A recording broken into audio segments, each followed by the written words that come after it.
Okay, we're at about 12:02, so I'm going to go ahead and kick it off. My name is Jamie Bollier. Welcome to the March Association Exchange program. Today's event focuses on a tricky and important topic, navigating divisive issues in a splintered society. Before we get started, I wanted to tell you a little bit about this group. Association Xchange was started by a group of association professionals to provide programming on topics relevant to our industry. It is run entirely by volunteers and led by a steering committee of pros in the field to bring you relevant discourse 10 months out of the year. You can check out past recordings on our website, associationxchange.org. Let me now turn the mic over to this month's organizer, Dina Lewis, to introduce our esteemed panel. Dina is host of Content Forum and founder of Distilled Logic. Take it away, Dina. Thanks very much. Happy to see you all here today on this important topic.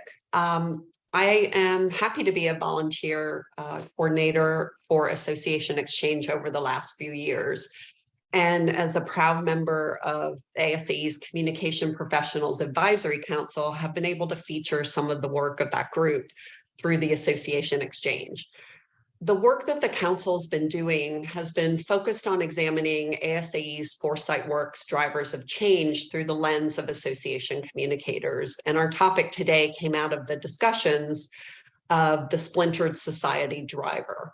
And it resulted in this timely topic of how to navigate divisive issues. So I'm really happy to present today our speakers, who are all members of the Communication Professionals Advisory Council, and they represent a variety of organizational perspectives that they'll share on this topic. Michelle is the Director of Advocacy Communications with ASHA, and she works directly on the strategic communications and grassroots engagement for public policy issues. Sean is with ANCOR and the VP of communications there, and he leads communications for both the association and the ANCOR Foundation. And Chuck, who'll be moderating today, is the Vice President of Communications and Member Relations at the Outdoor Power Equipment Institute. So he manages both internal and external comms there for the trade association, also for the Turf Mutt Foundation, and the annual trade show. So I'm happy to turn it over to Chuck to start the session. Thanks very much, Dina. And thanks everybody for joining us today. We've got a great set of slides for you here. Just to set the table a little bit for everybody. We come from different backgrounds, myself, Sean, and Michelle, and our conversations here through the advisory council that Dina leads really focused on how association communications professionals are increasingly not just having to do crisis communications, but having to respond to areas that they may have not previously engaged in, and how even internally they may be asked to respond in entirely opposite ways to certain social and political issues. So Michelle at ASHA, they represent 228,000 speech language pathologists and audiologists working in schools and hospitals. So you've got the education community, you've got the medical community. Sean's ANCOR is a trade association for organizations that deliver services to people with intellectual and mental disabilities. So they've got over 2,000 members. And then we represent manufacturers and suppliers of outdoor power equipment. So less politically engaged, but we come from different perspectives. And that's what the advisory council is so great about, is bringing us together from different places. So those applications will open soon, and Dina didn't ask me to, but I thought I'd throw in a pitch. If you're interested in applying, do that through ASAE. So real quick, since 2020, I mean, certainly before, but especially as COVID hit, and then through the racial equity and racial justice protests that hit the country shortly after, associations have really been in the crosshairs, and with the desire from members and stakeholders to start entering and communicating in spaces that may be new in terms of social justice, racial justice, equity issues, reproductive rights and access to reproductive health, healthcare. So, and the three of us, as we talked, said, well, we kind of have some approach, but really codified, there's nothing extant. So what we put here together today for you is how we approach this, especially how Sean and Michelle approach this, and how it's worked and maybe how it hasn't. So we're really interested to hear from you all at the end, if you have questions or even some other recommendations for the group. So as Dina mentioned, we use this definition of splintered society as sort of our operating guide. This is how ASAE and its Foresight Works has described what this splintering means, and I think it's fairly self-evident. I think we've all experienced this both professionally and personally. So that's what we're here to talk about today, and hopefully we'll learn. So with that, we'll toss it over to Michelle to walk us through what she has done at ASHA and take it from there. Thanks, Chuck, and thanks everyone for joining us today. We're happy to have you here, and my mouse is going backwards. But we hope that you walk away with some helpful information from what we're about to share. So we think about social justice issues. We're kind of in the situation of like, here goes the news. Oh no, what's happening? And we've been here before, you know, the notifications start coming in, phones going off, emails are popping up, and it's another social justice issue headlining on the news. And as the details begin to unfold and you personally reflect on what's happening and kind of process everything, the next thing that is likely to come to your mind is, should we issue a public statement? So even as we start to think about whether or not we're going to say something, I mean, how many of you can picture your members out there watching and waiting? Like, are you going to say something? And for ASHA, that's about 228,000 members who are part of our splintered society. So going back to what Chuck said earlier, when we say splintered society, we're referencing Americans who are self-segregating along multiple divides. So that could be politics, economics, social life, consumer spending. And this divide is being fueled as much by political polarization as by economic and social inequalities. So we know that our membership is divided in so many ways, and yours may not be so much, but for us, we have to accept that we will not be able to satisfy all of our members. All right, so time to make a decision. It seems like making a decision should be a pretty simple process, but it's not. Making the decision to decide whether or not to release a public statement on social justice is not always easy. And in fact, it's super complicated. It's not clear, but what we can do is develop a framework to help us with that decision making so that it looks a little more straightforward. Not exactly a straight line, but puts us on a better path to where we want to end up. So when you go through the decision-making process, I've put up some questions here that can be really helpful to kind of frame what the issue is and how it's impacting your association and your members. So there's so many different models that you can use, and Sean's going to share later what they use at ANCOR, but there are scorecards, flowcharts, matrix charts. Here are some questions that kind of go across the board to help frame whether or not you should make a decision. Specifically, is it directly related to those you represent? Is it impacting the overall industry? Is it connected to your purpose? Does it impact your policy documents, maybe your code of ethics?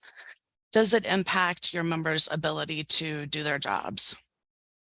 Maybe can we make a difference if we say something?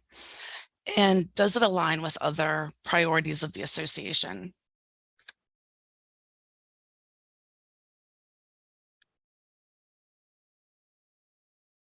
You can also dive in a bit further with your questions. Is this a national issue?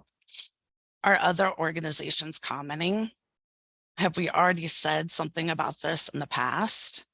Is there a risk to say something, or is there a risk if we don't say something? And could it be a joint statement, maybe with a similar related organization? So let's put this into practice. I know Chuck shared a little bit about what ASHA is, but we represent 228,000 members. And here's a snapshot of who we are. Our members work in schools, healthcare, universities. They treat people of all ages, from infants to older adults. Basically, when we think about our day-to-day work at ASHA, we're working on empowering and supporting our members through advancing science, setting standards, fostering excellence and professional practice, and advocating for them and those they serve. So here's an example of an issue that came up. In March 2021, the CDC issued guidance on COVID. We're in the middle of this ongoing COVID-19 pandemic. There's been continuous extensions of the federal public health emergency. There's mask requirements, and more employers are requiring their employees to get vaccinated in order to maintain employment. So if we look at some of those questions that we were looking at a few slides back and started plugging in answers for this particular issue, is it directly related to those you represent? Yes, our members work in healthcare and schools and are likely in places where following CDC guidelines are being mandated. Does it impact the overall industry where they work? Yes, healthcare, schools, universities are all impacted. Is it connected to your purpose? So in this case, we're looking to ensure that our members are recognized for the work that they do and want to make sure that they're having access to PPE. Does it impact our policy documents, code of ethics? No. Does it impact their ability to do their job? Yes, if they refuse to follow mandates or feel impacted by those around them who aren't. We think, can we make a difference? We can express support for the CDC guidelines and hopefully influence others with the lead that we're taking. And does it align with other priorities of the association? Yes. Part of our annual public policy agenda supports the workplace safety for our members. Looking into these other questions that we proposed earlier, is this a national issue? Yep, certainly is. Are other organizations commenting? Yep, they are. Have we already said something about this in the past? Well, not in my lifetime have we lived through a pandemic like this. Is there a risk to say something? Yes. This is a very divisive issue, and we know a portion of our members are going to be upset. Is there a risk to not saying something? Well, the other group of our members are going to speak out and say that we aren't supporting them. Could it be a joint statement with a similar related organization? It could. So here's what we did. We ended up teaming up with AOTA and APTA, which are occupational therapy and physical therapy. For us, it made a lot of sense because our members work in similar settings. Our employers were requiring vaccination. We didn't say anything until about 5 months after the CDC guidance came out, but we released it. We intentionally released it before the next school year began. And we were all hearing from our members, portions of our members who are very vocal and calling on us to show support. And then at the end of this is the last part of our statement, but we did focus on the fact that our members are part of the school systems and are also frontline providers in homes and in the workplace. So what happened? Just kind of the response outcome to our statement. Overall, it was a positive response. We did upset some members, and they were sure to let us know. We ended up using our statement as an advocacy tool. So during this time, a number of states were issuing laws or regulations who would have access to PPE equipment and advocating to make sure that our members were on that list due to the roles that they played in the community and the healthcare system. But an unintended outcome that we didn't think of at all was that later we were actually turned away from meeting with a member of Congress because our association promotes and requires COVID vaccinations. So there's kind of a walkthrough of an issue, a framework of some questions to ask, and how we used it to inform our next steps. It also provided us we were able to prepare in advance for outcomes that we could predict, but we weren't ready for the one with the member of Congress. So with that, I'm going to turn this over to Sean so he can share with us his experiences at ANCOR. Thanks, Michelle. And do you mind unsharing your screen so I can share mine?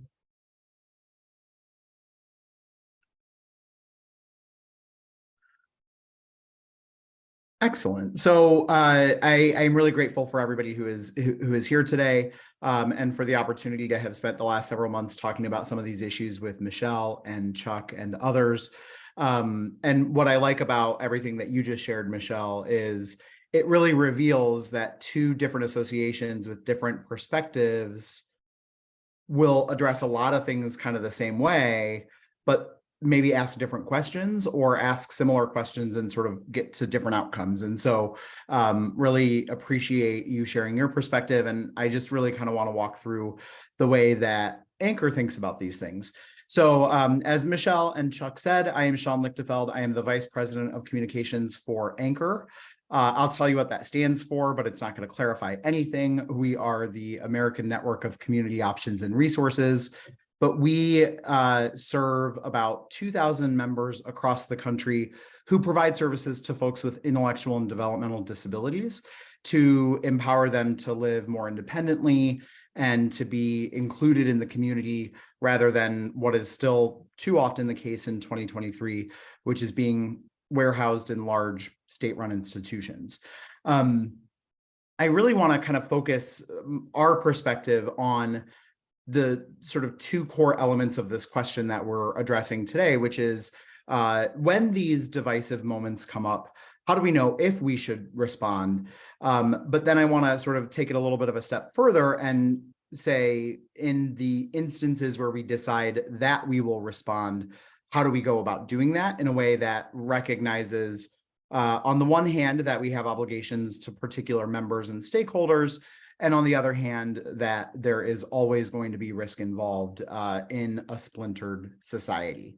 I think the kind of way that we approach this at ANCOR at a very general level is this idea that I've had kind of percolating in my brain for years now, but that I've never actually put on paper until this very webinar. So I would certainly welcome feedback if you're like, what the heck are you talking about, dude? But in my mind, there is this sort of dual axis grid where on one axis you have the extent to which the issue is socially salient. And on the other axis, you have the extent to which the issue is relevant to the mission. And I want to kind of unpack what I mean by those things because they are not necessarily universally understood, right? So when we talk about social salience, we're not just talking about, is the issue intrinsically important, right? There's lots of issues that are important, but that we might not necessarily consider to be salient.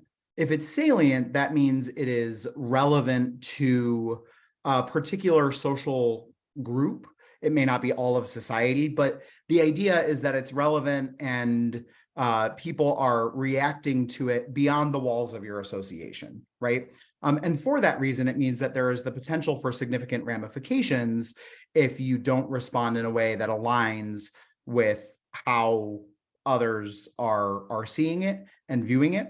But then there's also, of course, the other factor that you have to take into consideration, which is the extent to which the issue is relevant to your mission. So maybe it's an issue that is related to some issues that your members deal with on a daily basis, or maybe it's related to the reasons why your association exists. But what I want to point out here is a really important distinction between the idea of something being mission related versus being mission relevant.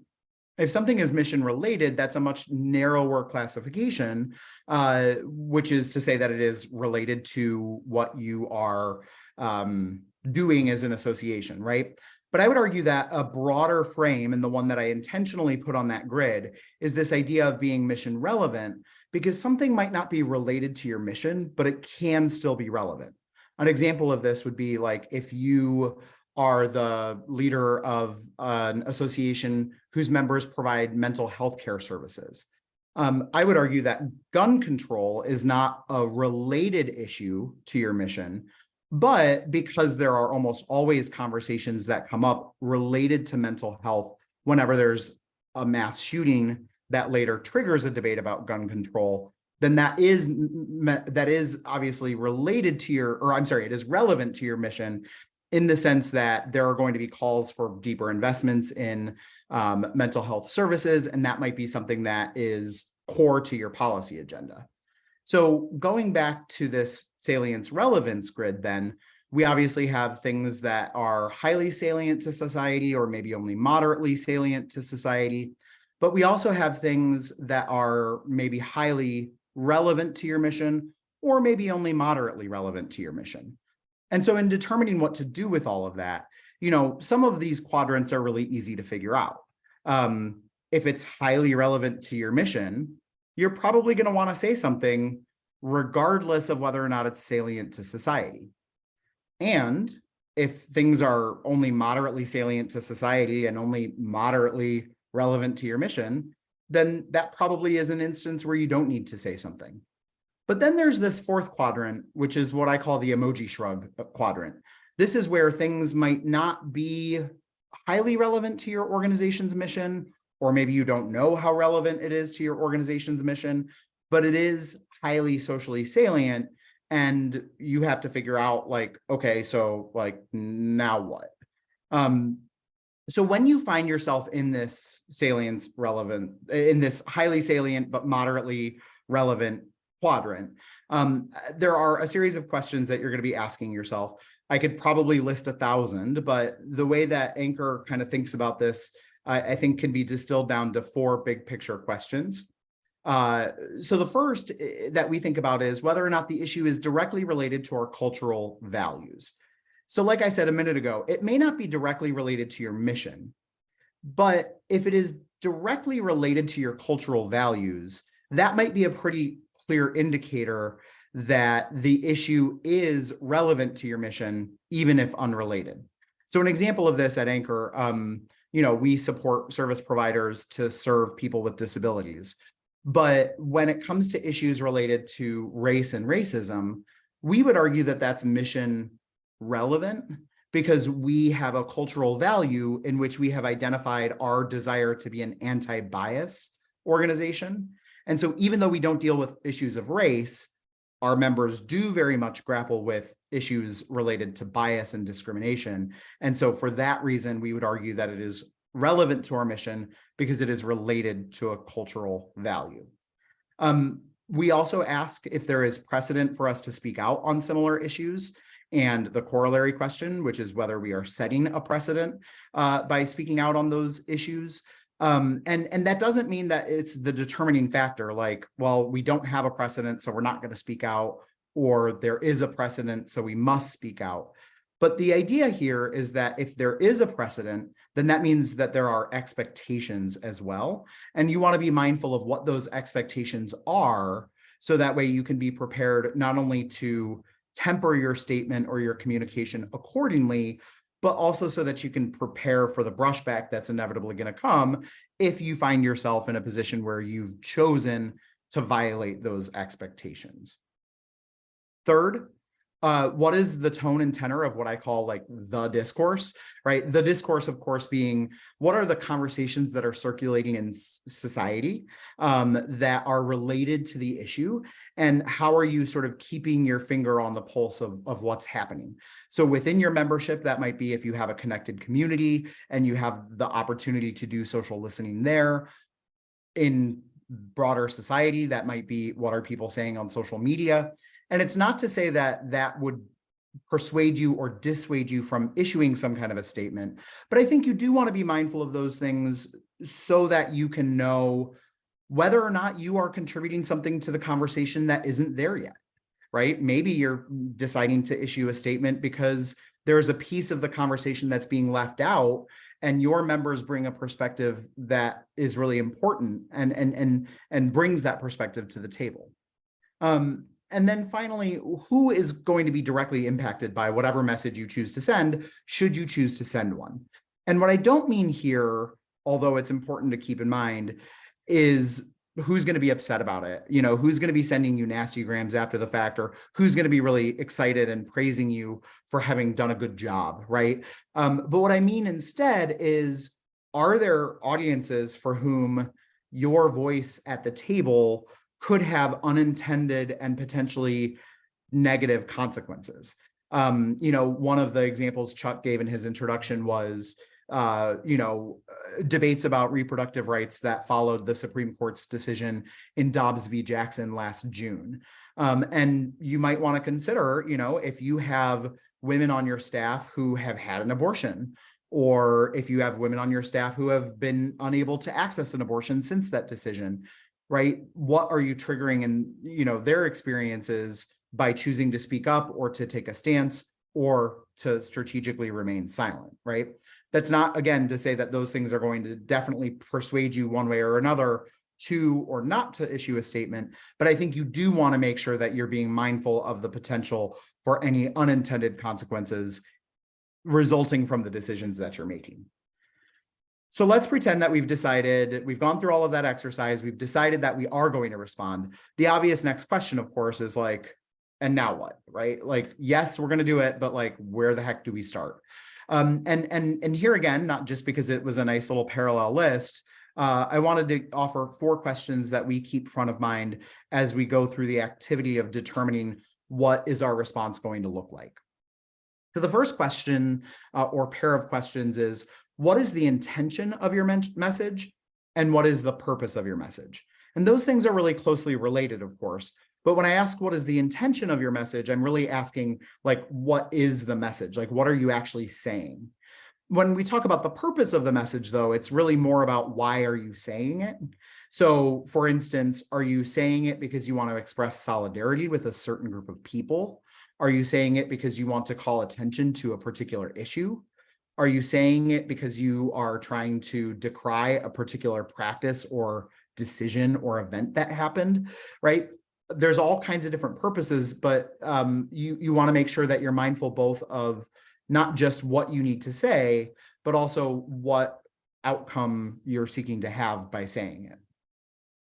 Now, if that first question is really about the text of your message, then this question is really about the subtext. But I think you want to ask, what are the tone and tenor of your message? And here, what we're really talking about is, like, even if the substance of the message is perhaps incongruent, how do you make sure that you strike the right tone? Going back to that example of the aftermath of the Dobbs v. Jackson decision in 2022, you might want to issue a statement if you are a women's healthcare association about access to reproductive rights, and you want to decry the Supreme Court's decision in that case. But if in the future you are going to be trying to mobilize your members to take action on women's reproductive health access issues, then you don't want the tone of that message to be one of despair, despite the purpose of the message being relatively negative. So in that instance, you may choose that the purpose of your message is to decry or denounce the Supreme Court's decision, but that the tone of your message is one that instills a sense of hope by saying, even though we might have experienced this major setback, we are going to be unrelenting in our advocacy to ensure that women have access to safe, affordable reproductive health care. Third, what rules inform the crafting of your message? And specifically what I mean here is like the rules in the context of your association. So one example of this, I mean, I hope every association has this rule, but one of the rules that we have at ANCOR is that we will never comment on the specific operations of a particular member, right? If there is some instance in, the news where a provider is being slammed for abuse and neglect because somebody, was hospitalized under their care or something like that, if we're approached like by the media, for instance, to comment on that, we might say, that we have all of our members sign a quality pledge that says that by becoming ANCOR members, they promise that they will uphold these quality standards. But we're not going to take that a step further and say, and yeah, such and such member really violated those standards or really failed to follow the proper protocols, right? So what are the rules that sort of you have set in place? Maybe you yourself, maybe your leadership team, maybe people who have come before you that will ultimately sort of shape the contours of the message. And finally, what is the format of your message? And by this, I mean in the quite literal sense of format, like, are you going to put it out on your connected community? Or are you going to use your email marketing software to send it out to your members, right? We've learned the hard way that the former of those, though ideal for certain purposes, invites people to respond publicly in a way that we maybe don't want them to engage. Whereas if we send it out via our email marketing software, then they don't really have the opportunity to respond publicly. Yeah, they can still post about it, but it's not as easy as just hit and reply and sending out an email to every member in our association. Similarly, are you going to put the thing on your website? And if you're doing that, are there unintended audiences that might access it, like members of the press, right? It's not to say that you can ever avoid it reaching the hands of unintended audiences, but what are you doing to make it more or less likely that that will happen? So to put all of this into practice, I'll give you a specific example of where we grappled with this and where I think things went pretty well. I'll take you back to the summer of 2020, when protests were igniting in cities across the country and really across the world, following the murder of George Floyd by a Minneapolis police officer. And of course, George Floyd's murder was really what set off a series of protests. But I think all of that really sort of caught fire because of course, that was not an isolated incident, right? We saw in cities like Louisville and Oakland and others, the murders of Black bodies that led to the Black Lives Matter protests really spreading widely in the summer of 2020. Parallel to that, social context, of course, was what was happening within ANCOR's own walls, which was that we were having really meaningful and sometimes hard conversations about what our role as an organization was in diversity, equity, and inclusion. And we were looking at, are we trying to be an anti-racist organization, which at the time we thought was the direction we were going to move in? Or do we really want to be an anti-bias organization, which is the direction we ultimately did move in? Or do we want to be something else entirely? And if you were to kind of think about the scenario of those protests and the social unrest that was taking place in summer of 2020, it's very easy to plot the point right here on the grid, right? It's like, yes, it's exactly this many units of socially salient, and it's exactly this many units of mission relevant, but not really, right? It's right there-ish, because not only is there no real quantitative way to plot on this grid, but how you may plot on the grid may be different from how one of your colleagues might plot it on the grid. And so that's really where you can have a discussion about, well, how salient is this to society? How relevant is it to our mission? And where do we draw the threshold in saying, where's the tipping point where we say, like, if it's past this point on the spectrum, that's when we spring into action. And so we walked through a series of questions like the ones that I shared with you a few minutes ago. And I'm not going to read the answers to all of these, but what you can see in that right-hand column is that we had a whole mixed bag of responses. For some of the questions, the answer was emphatically yes. And for some of the questions, the answer was emphatically, I don't know, maybe, possibly, we should find out, but we don't really know how. And what if we do it wrong? And holy crap, this is overwhelming, right? What we ultimately decided was that we would issue a response, but we weren't going to respond directly to the murder of George Floyd or to the protests themselves, but rather we wanted to issue a statement in which we express our solidarity, acknowledging the wide array of tragedies that were happening across the country, but also recognizing that a common argument against the notion that Black Lives Matter is that all lives matter. And just in the same way that we often say disabled lives, like all lives can't matter unless disabled lives matter, neither can all lives matter if Black lives don't matter. So we really wanted to sort of, without making it about our issues, say that we understand and recognize the moment of violence and in some cases extinguishing of disabled bodies and the parallel between that and the distinguishing of Black bodies. And so I think we did this, thoughtfully. I think it went pretty well in terms of the responses we got. We didn't really get a whole lot of pushback. We did get a lot of people praising us and thanking us for taking a step up. But I want to acknowledge too that may not have been the response in a different moment in our history. A year later, when George Floyd's murderer, Derek Chauvin, was convicted in his murder, we issued another statement, and that was not well received at all. I mean, it was somewhat well received, but we had a lot of pushback to it because the social context had evolved, and I think we had failed to acknowledge that. So I'm happy to talk more about what that experience was like, or share more candid moments that we've been through. But I will leave it at that and say that I am absolutely open to any questions that folks have, either here during this conversation or as we, if you want to connect afterwards, my contact information is there on the screen. Chuck, I will turn the virtual podium back over to you. Great.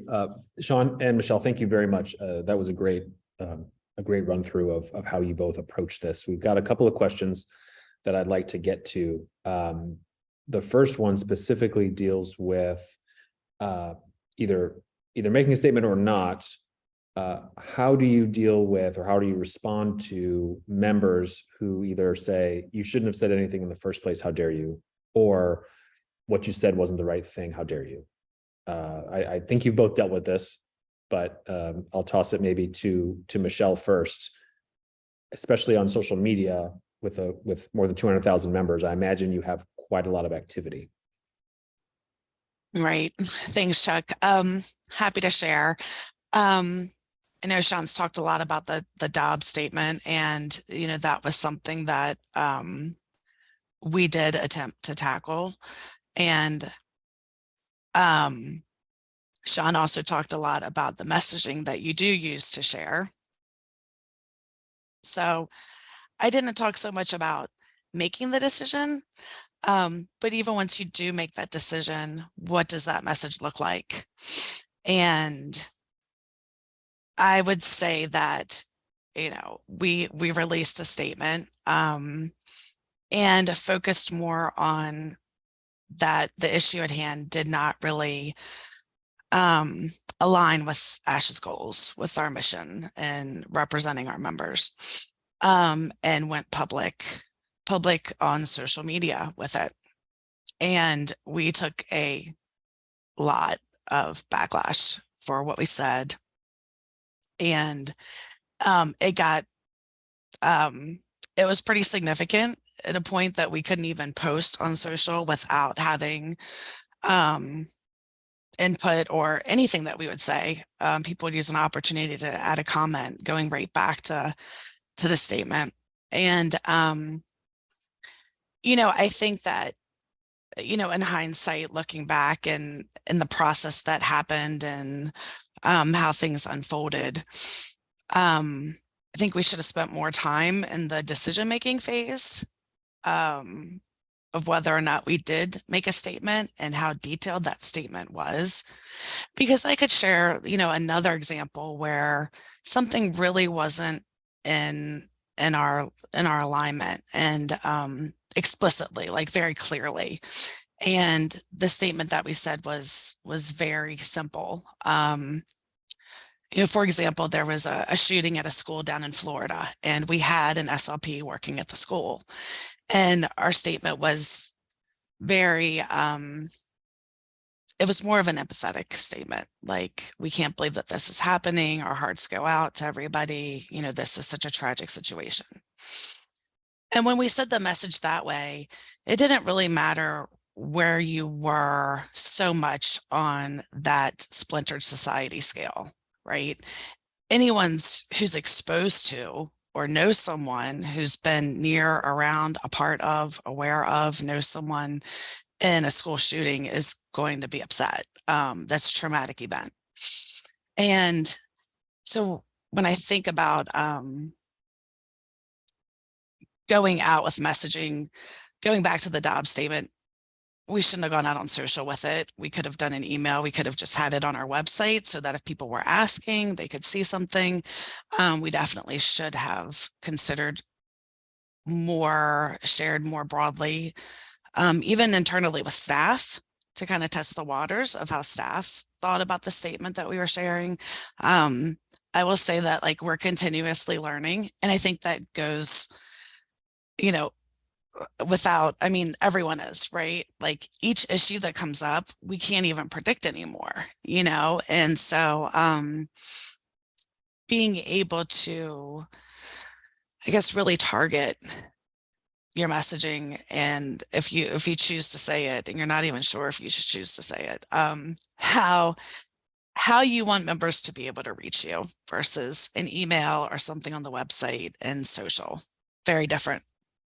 Yeah, I think that's a great question, and it's certainly something worth considering. Sean, I know you mentioned it specifically for in sort of pre-running the traps on, okay, how can people respond to this, you know, and how do we want them to? How do you, in your conversations at ANCOR, address that running up to making a statement or making up to releasing something? So I think we feel like in the lead up to actually putting something together and pushing it out, we feel confident that if we've done our due diligence and walked through all of the other questions, then we will certainly have pushback, but we are not going to be dissuaded by the potential for pushback to push those messages out. That being said, when we get the pushback, sometimes it happens more publicly, but oftentimes it's, you know, our members will write back if we push something out via email, or they'll see something on our website and they'll send us an email, and they will express their consternation. And I would say that at a very minimum, we always, my perspective on this anyway, is that we always want to acknowledge the criticism and thank people for sharing their feedback. I mean, I guess if you don't actually value it, then you probably shouldn't say that, but we really do value it, right? Because, like, how are we going to know if we are serving our members if we don't listen to and, like, engage in that deep listening and recognize where they're coming from? So at a very minimum, we write back and we say, thank you so much for sharing this feedback. You know, we're sorry that there is a lack of alignment between sort of our perspectives, but we believe that sharing that is critical to not only healthy discourse, but also us being able to better meet your needs, right? Whether we do anything beyond that really depends, I think, on our own assessed validity of the claim that is being made, right? Sometimes people write back and they have really thoughtful things that are worth engaging them on. And sometimes people are just like sending nasty grams because that's what they do. And, you know, sometimes that's just part of the job, right? But when we choose to engage, it's usually either because we can see the validity of the claim, or it might be like a member that has some kind of influence. And it might be influence within the association because they are, let's say, they are a past president or sit on our board or something like that. Sometimes they have influence because they are an elected member of Congress, right? Like, we have members who, you know, are providers of disability services during the day, but they also, like, we have a member who's the mayor of a town in a state I won't disclose. Like, there's a lot of people who have like public facing personas. And so we want to make sure that like we are engaging them meaningfully if we think that there is risk based on the influence they have. And so in those instances, we might write back and say like, would love to know more about your perspective, or, I definitely hear you. Just so you know, in the interest of full transparency, here's where we were coming from, but we certainly will keep your feedback in mind in the future. I think a lot of instances, people want to feel like they've been heard. And so to the extent that you can make that happen, often they don't necessarily need to engage on the merits of their own argument. They just want to at least feel like they could express their voice and somebody was on the other end. You're both such good active listeners. I really admire that. One question that came over here is, as you mentioned on the board, if the process is working correctly, who else do you engage in this conversation at the executive level, at the board level, and how do you manage any dissension, sitting around that boardroom table? So our kind of like team in these moments usually consists of myself as the person who will typically draft the message, my COO, which is the person to whom I report directly, our CEO, which is the person to whom she reports directly, of course. And then our CEO will often be the one who determines if it's appropriate to bring in the president of our board, our executive committee, the entire board. I can't think of a time. I've been with ANCOR about 5 years. I can't think of a time where we've brought in the entire board. But there have definitely been a lot of moments where our CEO has recommended bringing in either our board president or our executive committee. And ultimately, in just about all of those cases I can think about, they have sort of endorsed what we recommended. So my CEO will make the formal recommendation and say, we recommend a statement, we recommend it's this. Sometimes they may want to like tweak it a little bit because a particular word choice might lead them to feel like we are assuming more risk than is necessary. But they've almost always been, willing to endorse the recommendation. And they've been really thoughtful in sort of partnering with us on that. That being said, I recognize that I am very fortunate that I have a thoughtful, helpful, kind board of directors, and maybe not everybody feels like they're in that boat. So your mileage may vary. Michelle, how about you? Who's sitting around that table when you're putting this together?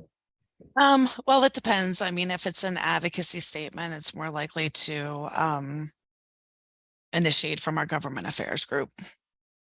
So it could be a variety of departments throughout the organization. We do have like 300 staff members. So there's a lot of hands on the plate. A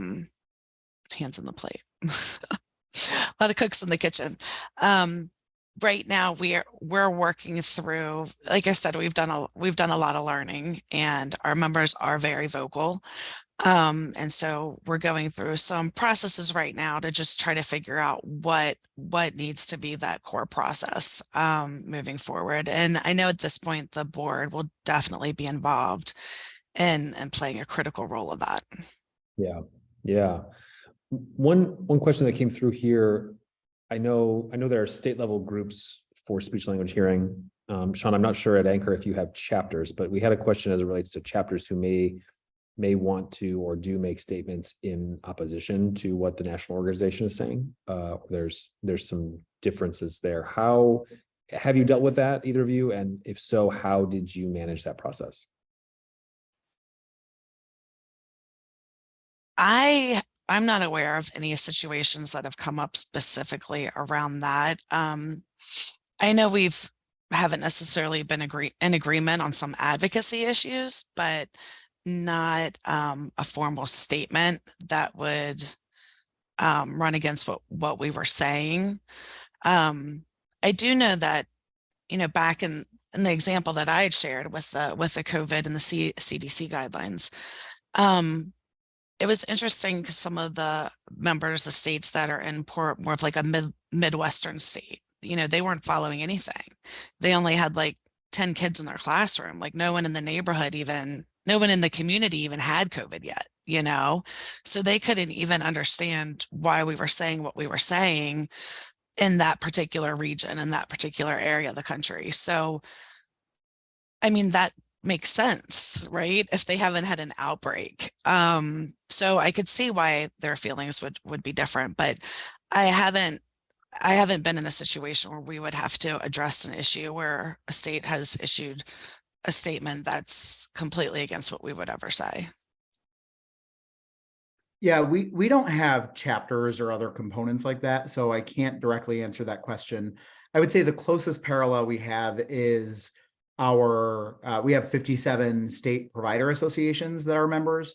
And so I think most people recognize that even if they may be a member of both, that we are not formally affiliated necessarily.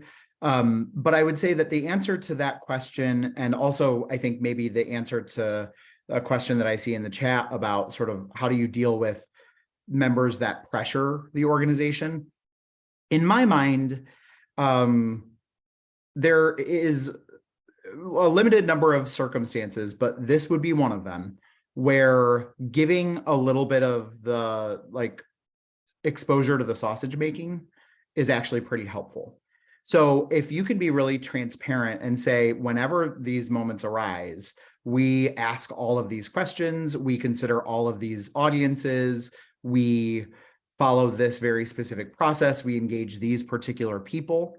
Or if it's in the case of, the chapter or component relationship, we have policies that or guidelines that clearly state that the views expressed by our components are not the views of our association.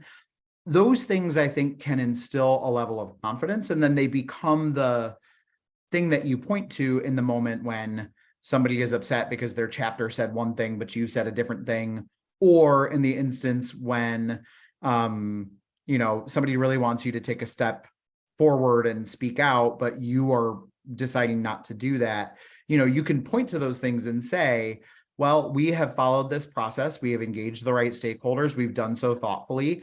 We appreciate your perspective, but we made a conscientious decision not to, and I appreciate you respecting that. They may or may not respect it, but you can kind of end the conversation there.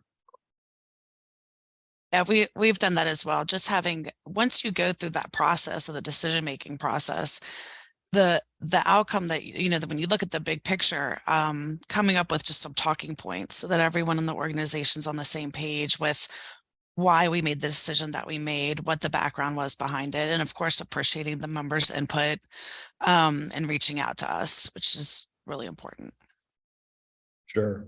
So as we're coming up on time, I wondered if you both had any, as closing thoughts, advice you might give to an organization that, because this is a spectrum, right? For folks, there are some groups that are just starting this, and there are some groups that have binders full of policies and procedures on how to do this.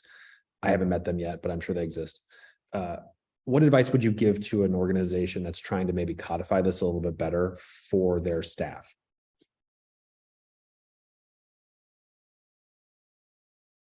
This was not planted, so it's off the cuff.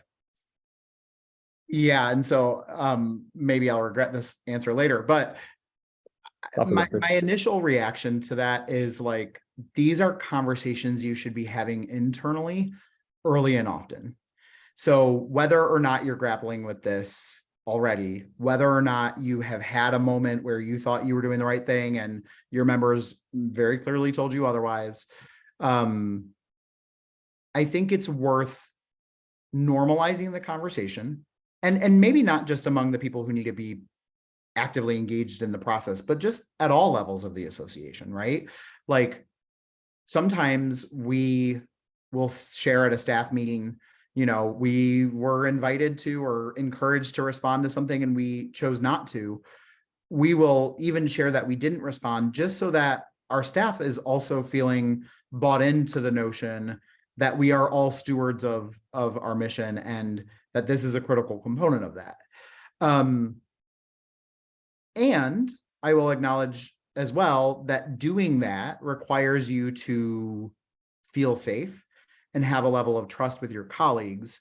And if you find that you don't have that level of trust, or if you find that you constantly are beating the drum and people are pushing back, or you are not able to bring a group of people to consensus, then like that's a moment of reflection, right? Like, I don't want to over dramatize it, right? But that could be an instance where either you need to question who you're bringing on your team, or question if you are the right person to be in that role, right? There are some instances where these moments may expose a reality in which your values are not aligned with those of your colleagues or those of your association. And that's a tough, crappy, shady moment to be in. But like, wouldn't you rather experience that before the proverbial shit hits the fan? Pardon the French, but that's kind of the way that I think about it. Yeah, Michelle? I think that was well said, Sean. I mean, it feels like when something happens and you're kind of stumbling over, do we need to say something? Does this match up? You're kind of feeling like this pressure from your members, right? Like, what do they want? And I don't think that should be the driving force. I think the driving force should be, where are we as an organization? How vocal do we want to be on some of these issues? And which ones are we only going to stick to? Because you do create a precedent. You can't respond every time something happens, or you're going to need a staff of people, watching what happens. I mean, that's not our job. That's not why we're here to exist. But those core conversations, those internal conversations, the very difficult conversations that can unfold, a lot of differences among each other, also can serve as like a devil's advocate for what you want to say. When you put a bunch of people in the room to talk through, what are we going to say? What does this look like for us?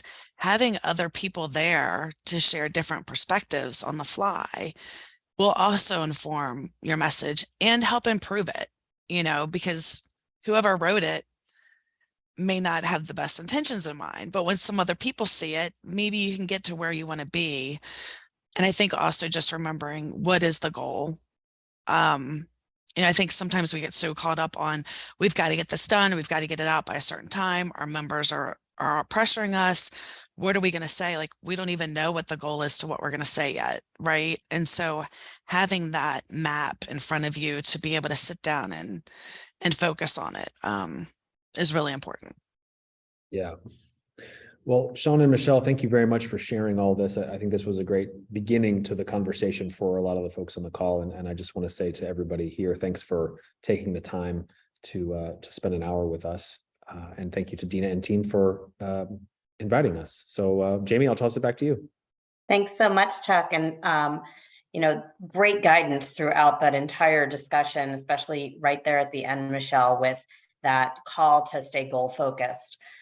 Everybody, please join me in thanking Michelle, Sean, and Chuck for sharing their insights with us today. The program was recorded and will be available soon on the Association Xchange website.